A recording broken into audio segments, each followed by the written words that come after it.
핵에 대해서 아주 상당히 도덕주의자들입니다. 핵을 많이 만들면 세계에 핵전쟁이 날 가능성이 높아지고, 그러니까 핵을 만드는 일은 도덕적으로 불량한 일이다라고 생각을 하고, 우리는 이제 도덕적으로 불량한 국가가 아니니까 핵 만들고 그러는 그러니까 핵 만드는 일 자체를 부정적인 나쁜 일로 생각을 하는 것이죠. 그러니까 그런 것은 만들면 안 된다. 핵은 어디까지나 평화적인 방법 외에는 사용하면 안 된다라고 얘기를 하고 있는데, 그 핵 무기하고 전쟁에 관해서는 이론이 전반적으로 두 개로 갈라집니다. 두 개로 갈라지는데, 그냥 전통적인 이론은 N+1 이론이라고 그러는데, 핵무기를 가진 나라가 하나 늘면 늘수록 핵전쟁이 일어날 확률은 높아진다라는 이론이고, 그것이 우리가 그냥 다 그게 맞다라고 생각하는 이론입니다. 그런데 이 이론 말고 그 이론에 못지않게 그 막강한 이론이 있는데, 그 이론은 그냥 그 국제정치학자 중에서도 핵전력을 공부하는 사람 외에는 접하지도 않고 이렇게 펼쳐지지도 않는 그런 이론이 있습니다. 그 이론을 주장한 사람이 케네스 월스라는 아주 미국의 그 다섯 손가락 안에 들어가는 학자인데, 그 사람이 쓴 논문 중에는 많은 나라가 핵무기를 보유할수록 세계는 평화로워진다라는 그런 논문이 있습니다. More would be better라는 논문인데, 그래서 이 사람은 이제 전쟁이 왜 일어났냐 했을 때, 국가들이 미스캘큘레이션 하는데, 오산하는데, 두 나라가 다 핵을 가지고 있으면 그 오산이 확 줄어들기 때문에, 그래서 이 세상 많은 나라들이 핵을 가지고 있으면 전쟁이 차라리 안 난다라고 얘기하고, 냉전이 끝났을 때 대처수상이 미국과 소련이 전부 핵을 가지고 있기 때문에 결국은 싸움을 하지 못하고 그냥 으르렁거리다가 게임이 끝났다라고 이제 얘기를 한 바가 있었습니다. 그래서 우리가 핵을 만들면 북한하고 핵전쟁하고 민족이 공존한다 하는 그런 논리를 세울 것이 아니라, 우리가 핵을 다 만들고 있으면 일단 북한하고 평화적으로 뭐가 안 되니까 공포의 균형이라도 돼가지고 전쟁이 억지가 될 것이다라는 생각을 일단 할 수 있다라고 봅니다. 지금 우리 모든 사람들이 북한은 결코 핵을 포기하지 않는다라고 여기에는 대부분 동의하고 있습니다. 북한이 대화로 핵을 포기하는 방법이 하나 있긴 있습니다. 남한이 항복하면 포기할 겁니다. 남한이 항복해서 이제 이 독일된 이 한반도에 있는 국가는 조선민주주의 인민공화국이다 그러면 그냥 당장 핵을 포기하겠죠. 그것이 된다면, 근데 그것 이외에는 북한이 핵을 포기할 가능성은 없습니다. 그런데 지금 북한이 핵을 가지는 것이 우리한테는 얼마나 황당하고 어려운 일이냐는 것을 잠깐 설명을 드리겠는데요.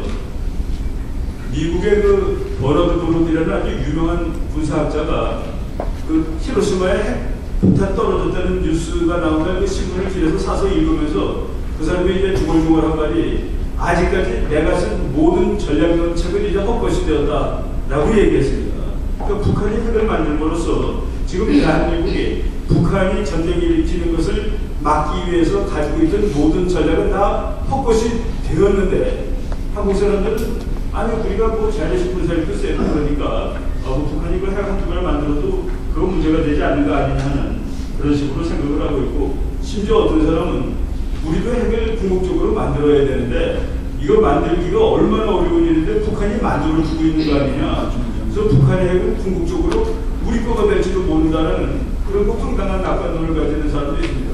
심지어는 높은 군인들 중에서도 그렇게 얘기하는 사람이 있었습니다. 제가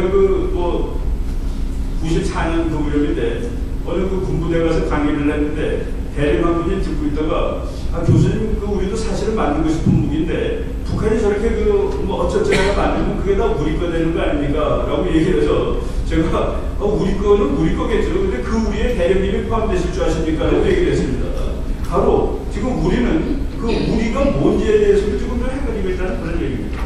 그런데 북한이 북한이 지금 핵폭탄을 8발 가지고 있다, 10발 가지고 있다 이렇게 돼 있는데, 그것이 뉴클리어 웨폰스 시스템까지, 그러니까 핵무기 체계, 진짜 그것을 공간을 치고 협박을 하고 상대방의 행동을 완전히 바꿀 수 있을 만큼 발전된 것이냐라고 물어보면 아직 거기까지 가려면 조금은 더 가야 되지 않겠냐라고 이제 말씀을 드리겠습니다. 이렇게 잠깐의 여유는 있을지 모른다는 그런 얘기인데, 북한이 뉴클리어 웨폰스 시스템을 완료했다라고 생각하고서 북한이 우리에게 무엇을 할 수 있고 그때 우리는 어떻게 되는지에 대해서 잠깐 말씀을 드리겠습니다. 우리 남실 교수님이 지금 지적하신 것이 바로 제가 논문에 그런 부분을 썼는데, 지금 대한민국의 대북 전쟁 억지 전략으로 작전계획 5027이라는 것이 있습니다. 미국하고 한국하고 같이 하는 것인데, 그건 뭐냐면 북한이 휴전선의 어느 곳을 건드리더라도, 예를 들어서 강릉을 점령하고서 이제 그만하자, 또는 의정부까지 와서 의정부 점령하고 이제 그만하자, 이런 일도 할 수 있습니다. 북한 나름대로. 그런데 북한이 휴전선 155마일이라든가 어디를 건드리더라도, 그리고 북한이 제일 하기 좋은 거는 그 AN2라는 그 아주 고물 비행기입니다. 그렇지만 거기에 특공대가 타고 몇천 명이 대전으로 올지 대구로 올지 아무 데나 내릴 수 있습니다. 지금 현재 능력으로. 그래 놓고서 어디를 엉망 만들었을 때 우리는 이것은 내란이 일어난 것이니까 북한하고 안 싸우다 라는 식으로 북한이 우리한테 그런 상황을 강요할 수 있는 것이죠. 그래서 대한민국은 이런 여러 가지 상황, 북한이 상당히 국지적인 일을 일으켜갖고 한국이 심각한 데미지를 가하고서도 거기서 더 이상 진전이 되지 않는 상황, 이런 전략을 갖고 있기 때문에 그거는 안 된다. 너네들이 어떤 식으로 건드리더라도 우리는 이것을 전면 전쟁으로 간주하고 반격한다로 되어 있습니다. 그걸 이제 많은 좌파 사람들은 한국의 북침 전략, 북침 전쟁 연습이라고 그러는데, 북한이 먼저 서울 휴전선을 어느 지점이든지 건드리게 되면 우리는 반격하는 걸로 되어 있습니다. 그래서 아주 그냥 황당한 소설을 써보면 북한이 진격을 아주 집중 공격을 하고 서울을 점령했다라고 했을 때 유엔군은 평양을 점령할 수 있는 그런 상황이 지금 가능합니다. 우리가 미군의 컴퓨터 돌려보면 북한이 적격 전쟁을 하면 서울을 점령할 수 있다라고 나오는데, 그 경우에 우리는 서울을 사수하기 위해서 에너지를 다 쓰는 것이 아니라 우리는 원선으로 올라가고 진남포로 올라가가지고 전쟁을 그냥 한반도 전체, 그러니까 북한이 소규모 전쟁을 하더라도 이것을 전면 전쟁으로, 그게 바로 우리의 문자를 쓰자면 컨벤셔널 디터런스입니다. 재래식 무기를 가지고 북한의 전쟁 도발을 사전에 억제한다가 돼 있는데, 바로 북한이 핵을, 뉴클리어 웨폰스 시스템을 갖추는 날 그것은 무효다는 얘기입니다. 북한이 이제 핵 전쟁을 해가지고 한국 전체를 사멸할 수 있는 그런 능력을 가지고 있을 때 북한이 국지전을 도발하였다. 예를 들어서 대구를 AN2를 파견해가지고 거기서 특공대가 30명 내려서 대구를 엉망 만들고 있다 했을 때 우리는 그것을 전면적으로 대응할 수 있지 못하다는 그런 얘기입니다. 그래서 지금 저는 북한이 뉴클리어 웨폰 시스템이 완성하는 날을 어느 날로 보느냐면은 미국에 있는 도시 하나, 시애틀이라도 좋고 LA도 더 좋습니다. 도시 하나를 확실하게 때릴 수 있는 무기를 완성하는 날, 그날은 미국 계획의 끝입니다. 이 세상에 미국이 서울을 구하기 위해서 LA를 포기한다는 것을 기대할 수는 없는 것입니다. 바로 그것이 완성되는 날 북한은 미국하고 싸움하지 않아도 되고, 그리고 한국한테는 이길 수 있고, 이런 상황을 위해서 북한이 이제 핵을 개발하고 있는데 우리가 거기에 대해서 너무 이렇게 생각을 하지 않고 있다는 얘기입니다. 또 오늘도 아침에 우리 무슨 모임이 있었는데 아주 대한민국에서 알아주는 핵전략 이론가가 우리 국민들이 핵을 만들자고 얘기하는 것은 다 동의할 수 있는 일이지만은, 그 경우에 우리처럼 세상을 상대로 무역을 해서 먹고 사는 나라가 미국이 이걸 용납하지 않을 텐데, 그렇게 되면 민족이 파탄된다, 멸망한다, 이제 먹고 살지 못하게 된다라고 얘기를 하는데, 그거는 미국의 핵전략에 대해서 그렇게만 생각할 수 없다는 그런 측면이 있습니다. 미국은 지금 우리 조갑자 선생님이 인도 핵을 허락을 했고 이스라엘 핵도 허락을 했습니다. 미국이 허락하지 않는 것은 미국의 적국의 핵을 만드는 것으로 허락하지 않습니다. 미국은 영국한테는 핵잠수함을 거저갖다 준 적이 있습니다.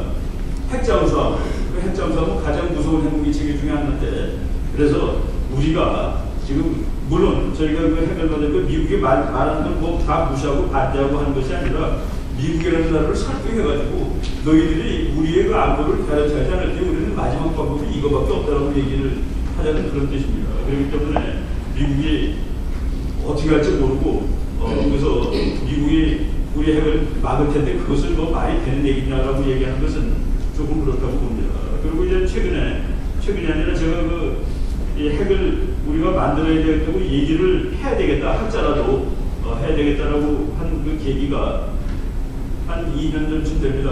통일연구원에서 세미나를 하는데 중국 학자들이 많이 왔었습니다. 그래서 우리 학자들이 중국이 그래도 북한에 대해서 레버리지가 좀